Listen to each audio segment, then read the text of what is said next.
Capítulo 5. Sanidad para el alma. Parte 2. Él sana a los quebrantados de corazón, y venda sus heridas. Salmo 147 2.3. Muchas personas luchan con las emociones y actitudes tales como el temor, la ira, el dolor, y la depresión que les obstaculiza de vivir la vida que Dios desea para ellos.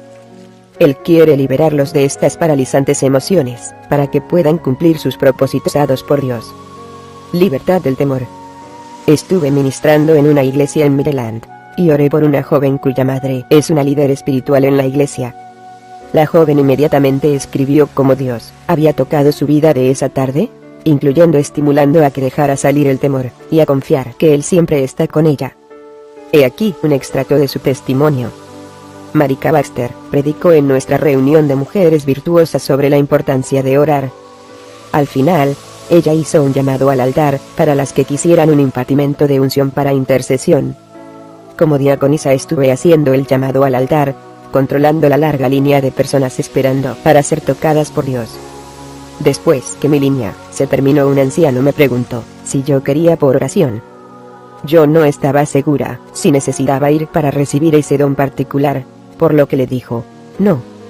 Esa noche, María había mencionado que este don de intercesión no era algo para tomarse a la ligera, y que no era para aquellos que no quieren sacrificarse orando por otros.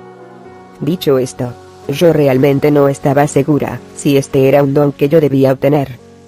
No había transcurrido ni un minuto, Mary Baxter y yo cruzamos la mirada, y ella me invitó al altar.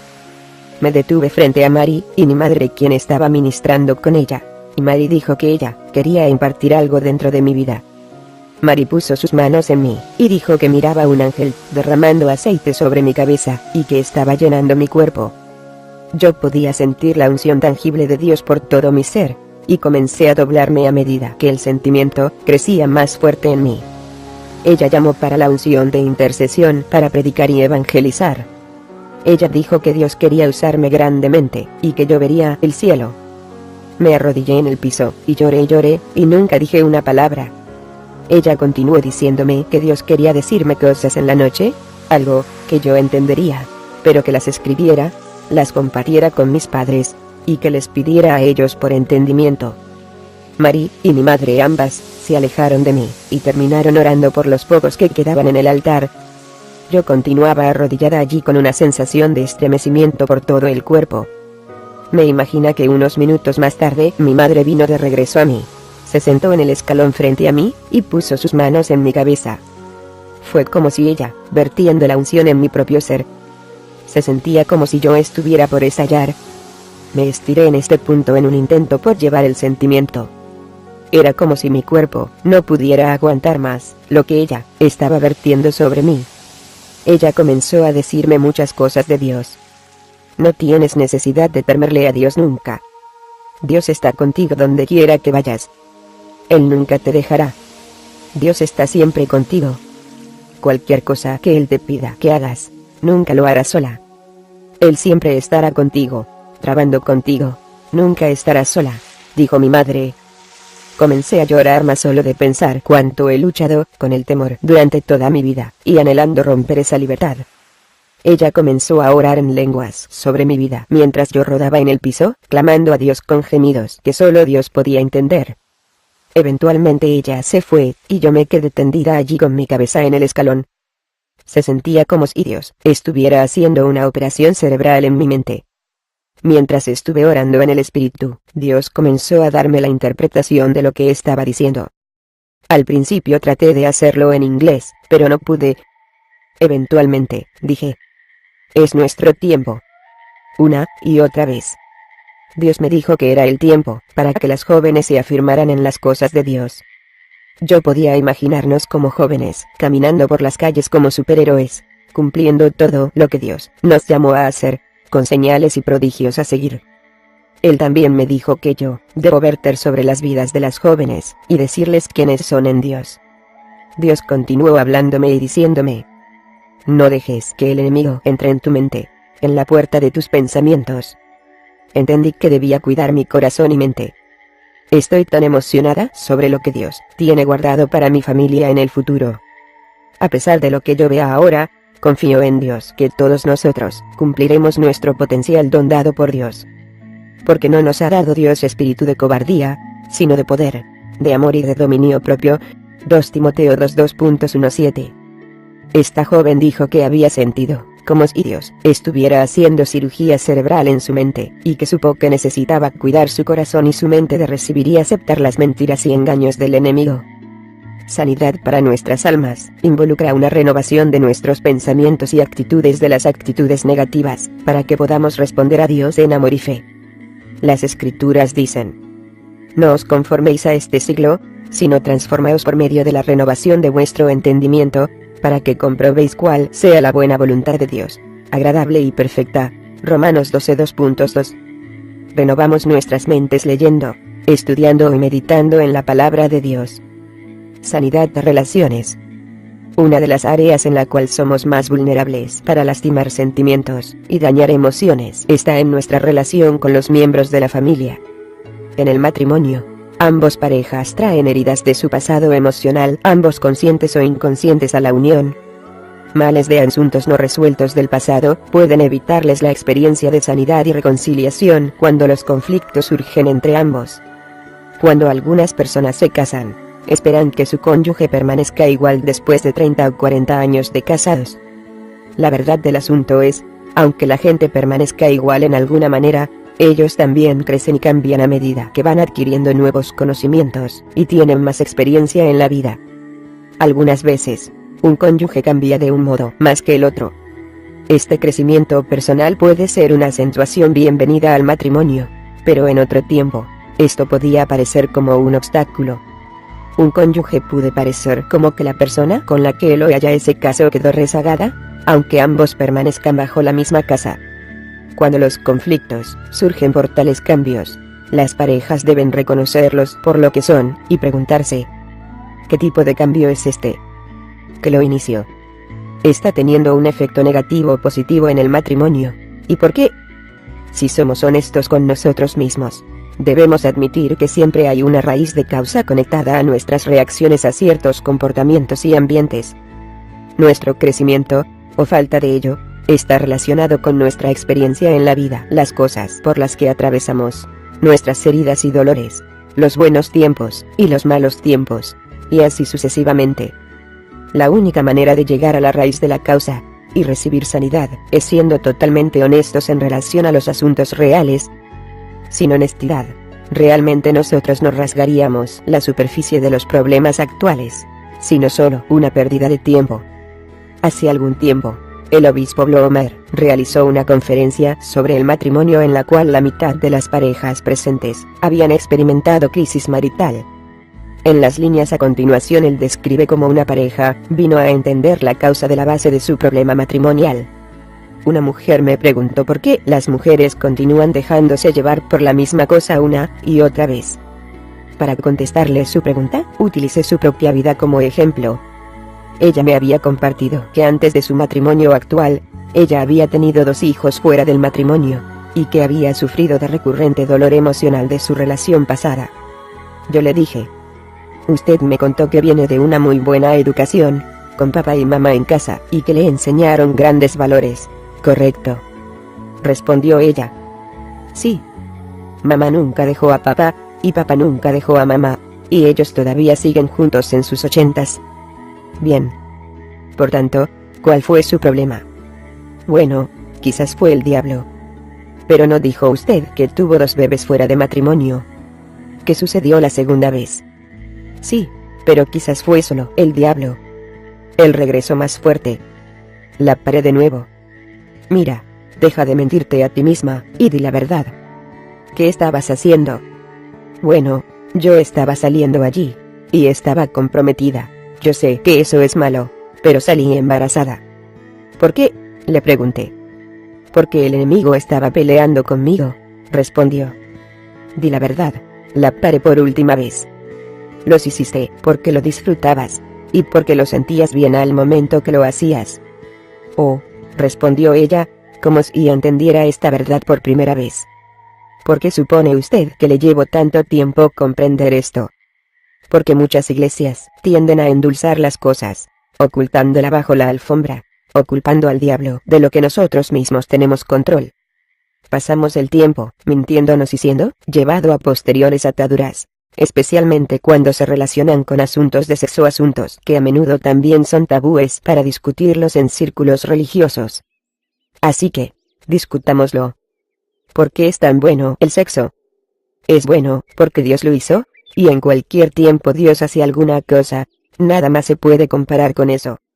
Sin embargo, cuando se distorsiona o se manipula para usos paganos, viene a ser la atadura del peor tipo. Le guste o no, esa es la verdad. Cuando usted se une en sagrado matrimonio, es una bendición, pero cuando se juntan fuera del matrimonio, se convierte en una maldición. Es duro para muchas parejas no casadas romper con eso, porque es la fruta prohibida. La tentación alimenta el deseo y la atadura. Cuando yo les digo a las personas la verdad relacionada con el verdadero asunto, a menudo quieren volar.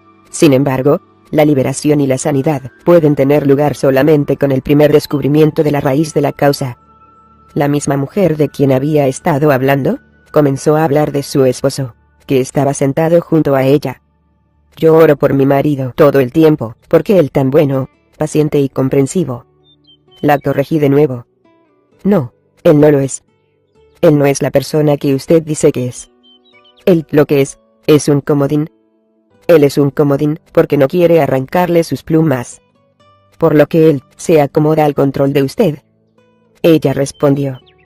Bien, sentí eso unas pocas veces. Por tanto, si usted sintió eso, ¿por qué no se detuvo? Lo que usted realmente quería es que yo le confirmara su estilo de manejarlo. Su matrimonio estaba desesperadamente necesitando sanidad. Así que, puse mis manos sobre ellos y oré por ambos.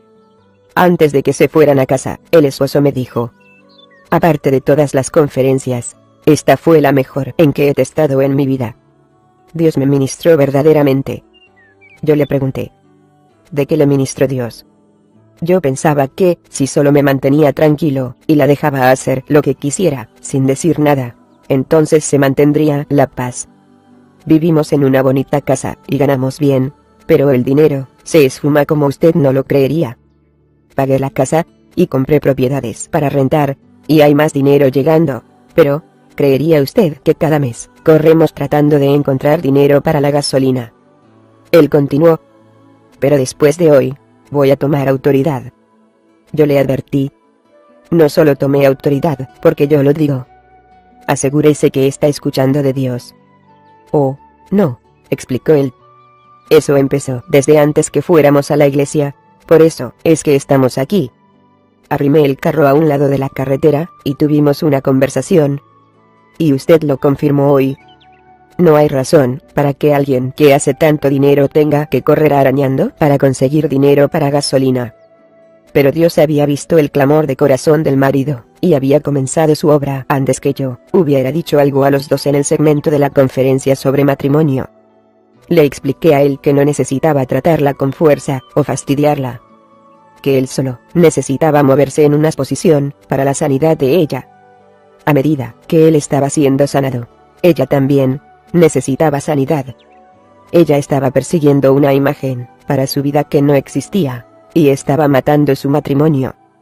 Días más tarde, la esposa me llamó y confesó: obispo, va a ser duro, pero sé que he estado manteniendo cosas en el matrimonio. Finalmente, ambos estuvieron en el camino de la sanidad, pero primero tuvieron que oír la verdad. Un compromiso al crecimiento personal. A esta pareja le fueron abiertos los ojos a la sanidad emocional que necesitaban para su matrimonio. Muchos de nosotros estamos emocionalmente insanos, porque hemos hecho una decisión de no cambiar, o hemos decidido defender nuestras actitudes o acciones. Muchas veces, cuando los pastores y evangelistas se dirigen a las congregaciones como un todo, hay una cantidad de personas que toman ciertas cosas que dicen muy personalmente.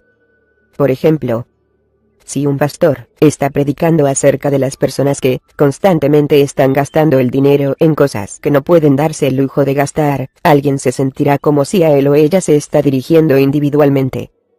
De igual manera, si un pastor está hablando sobre un tópico como el abuso o la adicción, alguien puede sentirse ofendido y seguir con una carta de descontento o una llamada telefónica. Cada uno de nosotros, tenemos una sola combinación de experiencias. Los que han sufrido muchas heridas emocionales en el pasado, pueden estallar impulsivamente en aquellos que ellos sienten los están atacando por todas partes de nuevo. Consecuentemente, algo que se ha dicho con interés de animar el crecimiento positivo de todo un grupo, puede ser malinterpretado por aquellos que tienen heridas más profundas que aquellos que los rodean están enterados. Tenemos que permanecer comprometidos a continuar el crecimiento a través de nuestras vidas, siempre dejando espacio para sanidad y crecimiento por medio de confiar incondicionalmente en el Señor. Algunas personas van a la tienda de jardinería y buscan plantas que ya están crecidas, las que ellos pueden replantar. Pero a muchas personas les gusta mejor plantar las semillas. ¿Por qué? Ellas quieren ser parte del proceso de crecimiento. Pacientemente esperan que las semillas echen raíces y crezcan. Esto es lo que nosotros debemos hacer por la sanidad de nuestras almas. Jesús conoce las cosas por las que vamos a atravesar en bases diarias. Él sufrió y murió en la cruz para que nosotros pudiéramos echar nuestros cuidados sobre Él, pues Él cuida de nosotros. Humillaos, pues, bajo la poderosa mano de Dios, para que Él os exalte cuando fuere tiempo, echando toda vuestra ansiedad sobre Él, porque Él tiene cuidado de vosotros.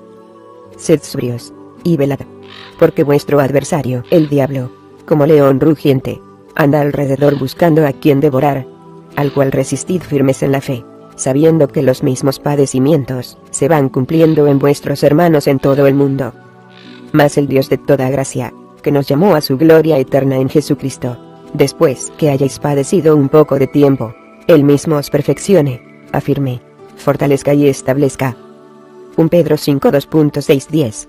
Cuando estamos débiles, Dios envía su Espíritu y sus ángeles para hacernos fuertes.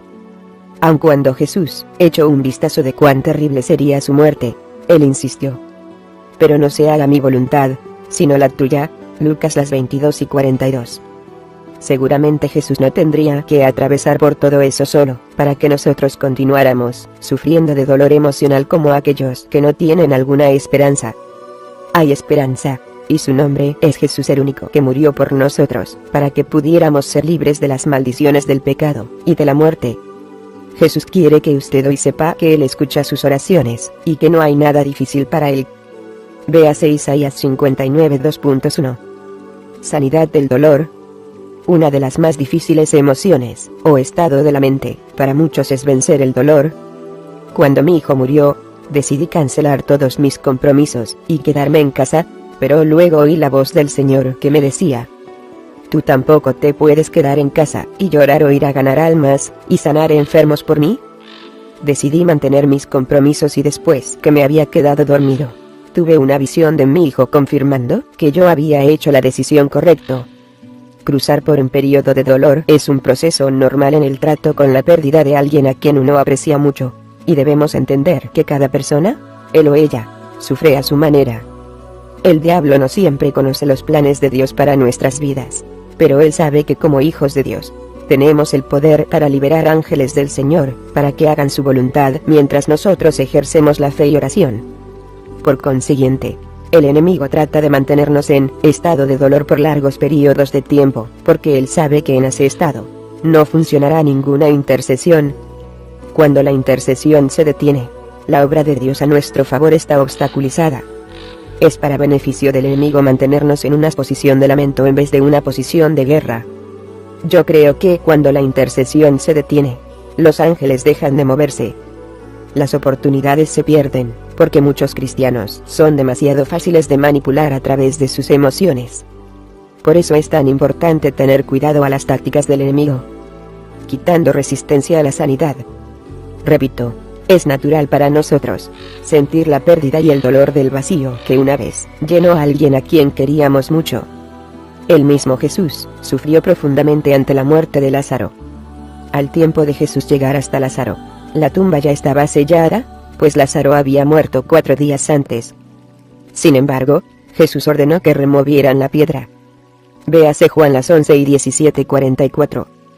Para nosotros, no es una piedra física la que bloquea nuestra resurrección espiritual, sino una piedra mental que obstaculiza continuar con la vida después de la realidad de la partida de nuestros seres queridos. ponemos una muralla que nos evita conocer el hecho de que la muerte ha tomado lugar. Consecuentemente, podemos pasar el resto de nuestras vidas paralizados en el punto de la muerte.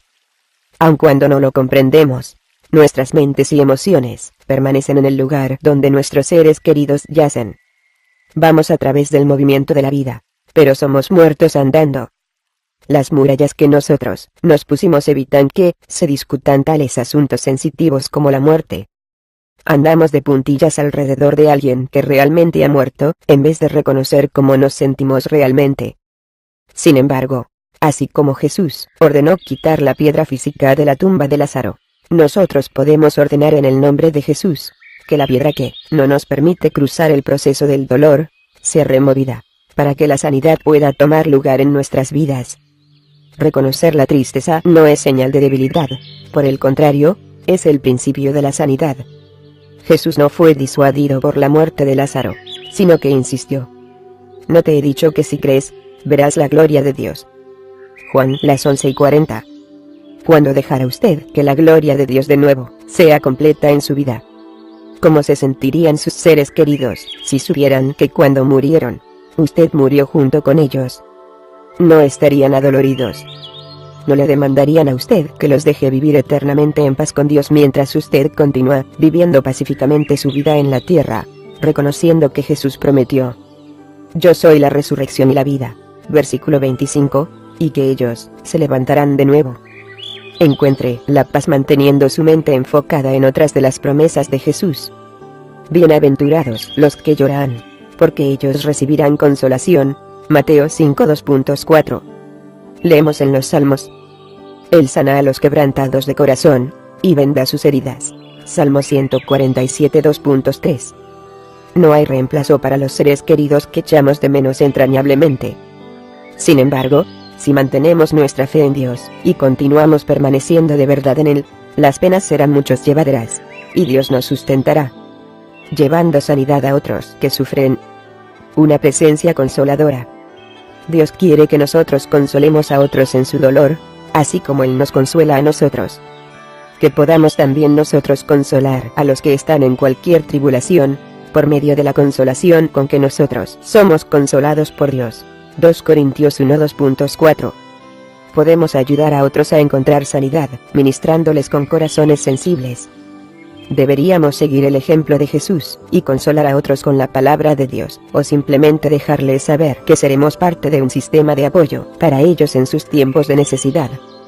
Las palabras no siempre pueden llevar consuelo en tales momentos, pero el solo saber que alguien está allí con ellos, puede llevar a la gente mucha paz.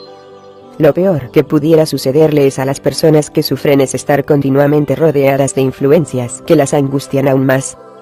Esta fue la experiencia de Job. Una persona más cercana a él, su esposa, le reclamó, después que habían perdido a todos sus hijos, y todo lo que poseían: «¿Aún retienes tu integridad? Maldice a Dios, y muérete». Job 2:9. Maldecir a Dios era lo último que Job necesitaba hacer en medio de su crisis. De nuevo, la mejor manera de ayudar a una persona que está en sufrimiento a menudo es solo estimular a él o ella con su presencia. Cuando los amigos de Job primero oyeron de su pérdida, dejaron de hacer lo que estaban haciendo, e inmediatamente fueron al lado de Job. Y 3 amigos de Job, Elifaz temanita, Bildad suita, y Sofar naamatita, luego que oyeron todo este mal que le había sobrevenido, vinieron cada uno de su lugar, porque habían convenido en venir juntos, para condolerse de él, y para consolarle.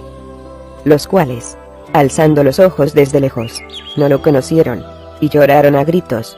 Y cada uno de ellos rasgó su manto, y los 3 esparcieron polvo sobre sus cabezas hacia el cielo. Así se sentaron con él en tierra por 7 días, y 7 noches, y ninguno le hablaba palabra, porque veían que su dolor era muy grande. Job las 2:11-13. Las influencias negativas durante el sufrimiento pueden tomar la forma de espíritus demoníacos que atacan, con pensamientos atormentadores, o seres humanos que vomitan negativamente, en vez de hablar palabras de ánimo. Esto es lo que eventualmente le sucedió a Job. Al principio, los 3 amigos de Job tuvieron las mejores intenciones, pero la presencia de ellos más adelante fue una carga para Job. Ellos empezaron a agravarle sus heridas, en vez de suavizarlas. Lo acusaron de pecar, aunque no podían aportar ninguna prueba de que había pecado de la manera como ellos lo acusaban. Esto enfureció a Eliú, amigo de Job. Asimismo se encendió en ira contra sus 3 amigos, porque no hallaban qué responder, aunque habían condenado a Job. Job 32 2.3. Job no necesitaba a los que estaban a su alrededor, señalándole su supuesto pecado contra Dios, o el fracaso de mostrarles la raíz de la causa del eventual descontento de Dios con él. Job no tenía culpa, y Dios estaba enojado con Job por la manera en que estaba respondiendo a la tragedia de su vida. Dios le preguntó a Job: ¿es sabiduría contender con el Omnipotente? El que disputa con Dios, responda a esto. Job 42.2. Y Job respondió: he aquí que yo soy vil. ¿Qué te responderé? Mi mano pongo sobre mi boca. Versículo 4. Más adelante, Dios continuó su rechazo, reprendiendo a los amigos de Job. Aconteció que después que habló Jehová estas palabras a Job, Jehová dijo a Elifaz temanita: mi ira se encendió contra ti y tus 2 compañeros, porque no habéis hablado de mí lo recto, como mi siervo Job. Ahora, pues, tomaos 7 becerros y 7 carneros, e id a mi siervo Job, y ofreced holocausto por vosotros, y mi siervo Job orará por vosotros. Porque de cierto a él atenderé para no trataros afrentosamente, por cuanto no habéis hablado de mí con rectitud, como mi siervo Job. Job 42 2.78. Repito, la última cosa que necesita un individuo que sufre es tener al lado de él o ella a alguien, remarcándole los pensamientos de Dios, sin importarle la tragedia de ese individuo, especialmente cuando la persona está dando una interpretación equivocada. Debemos dejar que la persona que ha experimentado la pérdida expresar su pena, y trabajar en base a eso. Nunca animé a una persona que sufre a reprimir las lágrimas. Recuerde, Jesús mismo lloró al conocer la noticia de la muerte de su amigo Lázaro. Hay tiempo para lamentar y que nuestras lágrimas sean significativas para Dios, que lleva un registro de ellas. Pon mis lágrimas en tu redoma. No están ellas en tu libro. Salmos 56 2.8. Yo creo que Dios mantuvo un registro preciso de cada lágrima que Job derramó por su pérdida, y bendijo Jehová el postrer estado de Job más que el primero. Job 42 2.12. Sensibilidad al enfrentarse con la pérdida. Nosotros algunas veces nos apresuramos a juzgar los métodos que otros usan para enfrentarse con una pérdida. En vez de eso, debemos permitirles que sufran a su propia manera mientras anhelan de Dios. Dependiendo de las circunstancias, David tuvo pesar por personas de diferentes maneras. Cuando el hijo de David murió, sus siervos le cuestionaron la manera de cómo se estaba conduciendo. Mas David, viendo a sus siervos hablar entre sí, entendió que el niño había muerto. Por lo que dijo David a sus siervos: ¿ha muerto el niño? Y ellos respondieron: ha muerto. Entonces David se levantó de la tierra, y se lavó, y se ungió, y cambió sus ropas, y entró a la casa de Jehová, y adoró. Después vino a su casa, y pidió, y le pusieron pan, y comió. Y le dijeron sus siervos: ¿qué es esto que has hecho? Por el niño viviendo aún, ayunabas y llorabas. Y muerto él, te levantaste y comiste pan. 2 Samuel 12 y 19-21. Los siervos fallaron en entender que esta es la manera de David de dejarlo ir para vivir. Él les respondió: viviendo aún el niño, yo ayunaba y oraba, diciendo: ¿quién sabe si Dios tendrá compasión de mí, y vivirá el niño? Mas ahora que ha muerto, ¿para qué he de ayunar? ¿Podré yo hacerle volver? Yo voy a él, mas él no volverá a mí. 2 Samuel 12 y 22-23. Para los siervos, el sufrimiento de David era un retroceso al proceso. Ellos fallaron en entender que David encontró consuelo en el hecho de que aunque su hijo nunca volvería a él en la tierra, David lo vería de nuevo en el cielo. En otra ocasión, David lloró la muerte del rey Saúl, así como la Jonatán, quien era hijo del rey y el mejor amigo de David. Entonces David, haciendo de sus vestidos, los rasgó. Y lo mismo hicieron los hombres que estaban con él. Y lloraron y lamentaron y ayunaron hasta la noche, por Saúl y por Jonatán su hijo, por el pueblo de Jehová, y por la casa de Israel, porque habían caído a filo de espada. 2 Samuel 1 y 11-12. Mientras David tenía conocimiento de que su hijo podría morir, las muertes de Saúl y Jonatán fueron relativamente de repente, y tomaron a David por sorpresa. La angustia de la ocasión de una muerte no era mayor que la ocasión de la otra. Solo los métodos por los cuales David se lamentaba difieren. No son reglas difíciles y rápidas en relación de cómo una persona debe sufrir. Cada una trata con su propia y única experiencia y el dolor que le atañe. En 2 Samuel 3, David lloró la muerte de Abner, el comandante del ejército de Saúl, quien fue muerto por la espada en las manos del general de David, Joab, y su hermano Abisai. Otra vez, David rompió sus vestidos, y se lamentó en saco de cilicio y ceniza. Él iba detrás del ataúd, y acompañó al cuerpo de Abner para darle su último adiós en el entierro. Cuando el pueblo intentó persuadir a David que comiera, él se rehusó diciendo: «Así me haga Dios, y aún me añada, si antes que se ponga el sol gustaré yo pan, o cualquiera otra cosa». 2 Samuel 3:35. En cada ocasión David se lamentó de acuerdo a la situación que había llevado a la muerte. Esta vez no solo lloró la muerte de Abner, sino que lamentó la manera en que había muerto. ¿Había de morir Abner como muere un villano? Tus manos no estaban atadas, ni tus pies ligados con grillos. Caíste como los caen delante de malos hombres. Versículos 33-34. Para David la muerte de Abner fue innecesaria y una tragedia. Muchas veces, la gente encuentra consuelo en el hecho de que sus seres queridos murieron haciendo cosas en las cuales sentían gran orgullo. Por eso, es que muchas viudas y viudos de soldados caídos se refieren a cuando sus cónyuges murieron en combate.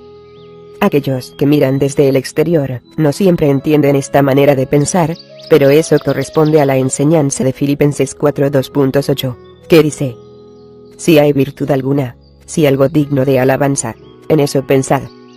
En tiempos de tristeza, el recuerdo de aspectos positivos de la vida de una persona puede traer algún consuelo, aun en medio del dolor. Inicialmente, esto puede ser una lucha debido al vacío abrumador y puede bloquear cualquier pensamiento positivo. Sin embargo, en tiempos de progreso, la gente encuentra que las memorias de la vida son un tranquilizador recuerdo de los momentos preciosos que fueron capaces de compartir con una persona a quien le guardarán cariño de corazón. Esto es lo que lleva a algunos individuos a crear becas en memoria de seres queridos, o para recordarlos en los servicios conmemorativos, y así sucesivamente. Recuerde que cada persona, él o ella, tiene su exclusiva manera de tratar con la pérdida de seres queridos, y que el proceso que esa persona usa para sanar es justo como único. Sanidad de la depresión. Algunas veces, la gente cruza la línea de un sano proceso de dolor a profunda depresión. El único que está vivo puede morir mental y emocionalmente. Él o ella no encuentra alivio. En el siguiente pasaje, el obispo Blomer su batalla contra la depresión después de la muerte de su hermano. Hace años, cuando mi hermano murió, la experiencia para enfrentarla fue muy difícil para mí. Él vivió una vida ruda, y verlo allí tendido en el ataúd solamente alimentaba la pena y el dolor que ya estaba sintiendo desde antes de llegar a su funeral. Me encontré a mí mismo simple y tranquilamente yendo a través de movimientos. Aunque yo estaba físicamente presente, había revisado mental y emocionalmente. Sin embargo, fui capaz de ocultar la profunda verdad de mi disturbio a los que me rodeaban. Era como si estuviera en un sueño caminando, hablando, viendo, oyendo y tocando, pero sin sentir nada. Miré cómo los directores del funeral hablaban en voz baja sus palabras finales, y empezaban a cerrar el ataúd. Mientras ellos lo cerraban, recuerdo haber oído un chasquido audible, en cual punto, interiormente lo perdí. Nadie supo que yo había salido rápidamente porque inmediatamente me fui a mi carro, y comencé a manejar solo. Mientras manejaba sobre el puente Verrazano de Nueva York, sentí la influencia demoníaca en el carro tratando de convencerme que me saliera del puente. Entre más manejaba, más fuerte venía la voz. Mientras lloraba, empecé silenciosamente a clamar el nombre de Jesús. Nunca olvidaré lo que pasó después. La atmósfera en el carro de repente comenzó a cambiar. Una paz me sobrecogió diferente a cualquiera que yo haya experimentado antes. La presencia en el carro era tan fuerte que volteé la vista al asiento del pasajero para asegurarme que estaba solo. Mientras echaba un vistazo a mi derecha, un hueco formado en el asiento, como si una fuerza invisible estuviera sentada allí, junto a mi lado. No podía ver a nadie, pero podía sentir la presencia de alguien más en el carro. Fue como si el tiempo se hubiera detenido, y yo permití que la paz de Dios tomara todo mi ser. Di la vuelta al carro, y me encaminé de regreso a unirme con los miembros de mi familia, que todavía estaban reunidos. Dios no os dejará ser tentados más de lo que podéis resistir, sino que dará también juntamente con la tentación la salida, para que podáis soportar. 1 Corintios 10:13. Estoy convencido que en ese día, la tentación pagana para tomar mi propia vida fue inaguantable, y cuando clamé el nombre del Señor, su intervención evitó que yo hiciera una decisión que pudo haber sido trágica, no solamente para mí en lo personal, sino también para mi familia. Es importante para aquellos que están sobrellevando un dolor, y para los que desean ayudarlos ser capaz de discernir la diferencia entre proceso sano de sufrimiento, que los lleva a la sanidad, y una depresión destructiva de la cual una persona puede encontrarla casi imposible de escapar sin intervención. La Sociedad Norteamericana de Psiquiatría anota: la tristeza y la depresión no son las mismas. Mientras que los sentimientos de tristeza disminuyen con el tiempo, el desorden de depresión puede continuar por meses, y aún años. Los pacientes que han experimentado depresión notan marcada diferencia entre la tristeza normal y el peso incapacitado de la depresión clínica. Aunque los síntomas de la depresión pueden variar, algunos de los signos son como sigue: pérdida de interés en las actividades normales diarias, problemas de dormir, problemas enfocados en la concentración, irritabilidad, sentimiento de fatiga o debilidad, sentimiento de inutilidad, pensamientos de suicidio o conducta suicida. Primera de Pedro 5:2.7, nos anima a echar nuestras cargas sobre el Señor, porque Él cuida de nosotros. Por el contrario, nuestro adversario, el diablo, como león rugiente, anda alrededor buscando a quien devorar. Versículo 8. El diablo utiliza nuestros momentos más vulnerables para hacer estragos en nuestras vidas. No caiga en sus tácticas engañosas. Reconozca la diferencia entre la tristeza y la depresión, y esté preparado para evitar los devastadores efectos de la desesperación. Inicialmente, puede parecer como si el dolor nunca se va a desvanecer. Sin embargo, a medida que usted determina continuar perseverando y manteniendo su mente enfocada en las cosas de Dios, encontrará la pérdida más fácil de sobrellevar. Pero si usted se rinde, nunca comprenderá cuán cerca estuvo de la victoria, o vivir la vida que sus seres queridos hubieran querido que usted viera cumplidos. Durante diferentes ocasiones, asegúrese que está rodeado de personas que lo puedan estimular y fortalecerlo en el Señor. No se quede por su cuenta tanto tiempo, o permitir que sus pensamientos vayan en una dirección desesperada. Jesús dijo: la paz os dejo, mi paz os doy, yo no os la doy como el mundo la da. No se turbe vuestro corazón, ni tenga miedo. Juan 14:27. Recuerde también estas palabras: por nada estéis afanosos, sino sean conocidas vuestras peticiones delante de Dios en toda oración y ruego, con acción de gracias.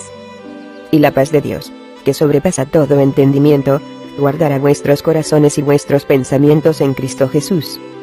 Por los demás, hermanos, todo lo que es verdadero, todo lo honesto, todo lo justo, todo lo puro, todo lo amable, todo lo que es de buen nombre, si hay virtud alguna, si algo digno de alabanza, en esto pensad. Filipenses 4:2.68.